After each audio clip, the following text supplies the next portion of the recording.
తెలంగాణలో కాంగ్రెస్ బీఆర్ఎస్ మధ్య మాటల తూటాలు పేలుతున్నాయి. ప్రభుత్వాన్ని టచ్ చేస్తే పేగులు తోడేస్తానన్న సీఎం రేవంత్ రెడ్డి వ్యాఖ్యలకు కౌంటర్ ఇచ్చారు కేసీఆర్. ఒక్కనొక్కని పండబెట్టి తొక్కి పేగులు తీసి మెడలేసుకొని ఊరేగుతాం బిడ్డ ఎవడని ప్రభుత్వం మీదకి వస్తే.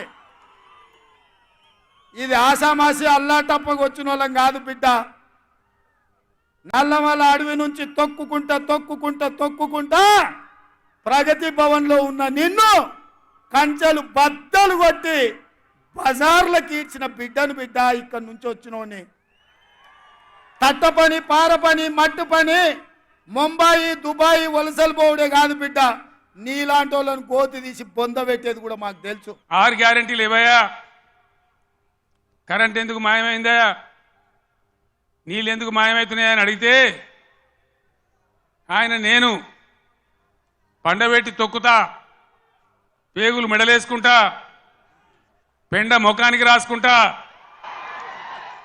చీరుతా, సంపుతా, మానవ బాంబునైతా, మట్టి బాంబునైతా అని మాట్లాడతాడు.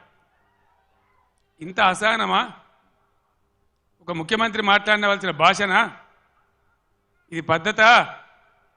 తెలంగాణ రాష్ట్రానికి, సమాజానికి ఇది ఒక గౌరవమా?